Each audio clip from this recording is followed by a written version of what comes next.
வணக்கம் தோழர்களே.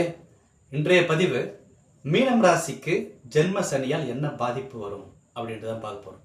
ஆக்சுவலாக மீனம் ராசி பார்த்தீங்க அப்படின்னு சொன்னால் கடந்த சில நாட்களாகவே மிகுந்த துன்பத்துக்கு ஆளாயிட்டு வராங்க.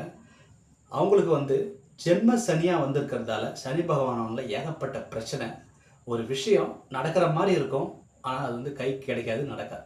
ஐஸ்கிரீமை வாய் வரைக்கும் கொண்டு வந்துட்டு சாப்பிட முடியாமல் போகும். காசு கிடைக்கும், ஆனால் வேஸ்ட்டாக பணம் விரயமாகும். இதுதான் பார்த்தீங்க அப்படின்னு சொன்னால் ஜென்ம சனி. மீனம் ராசியை பொறுத்த வரைக்கும் பிரச்சனைகளை அவங்க தேடி போகிறதே கிடையாது. அவங்க பாட்டுன்னு எங்கேயாவது ஒரு இடத்துல ஏதாவது ஒரு விஷயத்த பண்ணிக்கிட்டு கம்முன்னு இருப்பாங்க. ஆனால் சுற்றி நடக்கிற விஷயங்கள் பார்த்தீங்கன்னா அவங்களுக்கு பிரச்சனைக்குள்ளே தள்ளுற மாதிரியே இருக்கும். இவங்க ஒரு விஷயத்த பண்ண போவாங்க, ஆனால் அங்கே நடந்தது வேற ஒரு விஷயமா இருக்கும். அப்போ இந்த ஜென்ம சனியில் என்ன பிரச்சனைகள் அவங்களுக்கு அடுக்கடுக்காக வரப்போகுது அப்படின்னு சொன்னால், எல்லா காரியங்களும் தடை, காரிய தடை அப்படின்றது கண்டினியூஸாக வந்துக்கிட்டே இருக்கும்.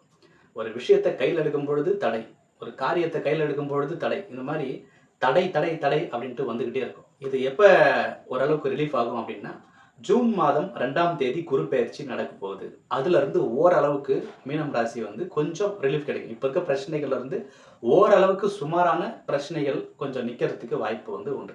அப்போ ஜூன் மாதம் 2ஆம் தேதிக்கு மேலே நீங்கள் ஒரு காரியத்தை, ஒரு விஷயத்தை, ஒரு தொழிலை கையில் எடுத்தீங்க அப்படின்னு சொன்னால் அது உங்களுக்கு ஒரு நம்பிக்கையை கொடுக்கும், ஒரு வெற்றியை கொடுக்கும். அதுக்கு முன்னாடியே இந்த ஏப்ரல் மே மாதங்கள்லாம் ரொம்ப கடுமையான ஒரு மாதங்களாக இருக்கும். இதில் ஒரு விஷயம் நடக்கிற மாதிரி தெரியும், ஆனால் கண்டிப்பாக அது என்ன ஆகாது அப்படின்னா சக்ஸஸ் ஆகாது. பண விஷயம், பணம் அபரிதமாக வந்துக்கிட்டு தான் இருக்குது, ஆனால் அதுக்கு ஏற்ற செலவுகள் பார்த்தீங்கன்னா டபுள் மடங்காக ஆகிட்டே இருக்கும். இந்த ஏப்ரல் மேல பார்த்தீங்கன்னா பணம் ஓரளவுக்கு வந்துச்சு அப்படின்னா அதுக்கு 2 மடங்கு செலவுகள் வந்துக்கிட்டு இருக்கும். அதனால் இந்த ஏப்ரல் மே காலத்தை கொஞ்சம் தவிர்த்து ஒரு தொழிலை தொடங்குறதோ, இல்லை திருமண விஷயங்கள் பற்றி யோசிக்கிறதோ, இல்லை ஒரு காதல் கல்யாணம் அதை பற்றி யோசிக்கிறதோ, இல்லை ஒரு பெரிய அளவில் பணம் முதலீடு செய்கிறதோ, இதெல்லாம் அதுக்கப்புறமா வச்சுக்கோங்க. இந்த ஒரு 2 மாதங்களை கடந்தாலே உங்களுக்கு ஓரளவுக்கு ரிலீஃப் கிடைச்ச மாதிரி தான் உங்களுக்கு இருக்கும். சரிங்களா? நன்றி தோழர்களே, மீண்டும் ஒரு பதிவில் சந்திப்போம்.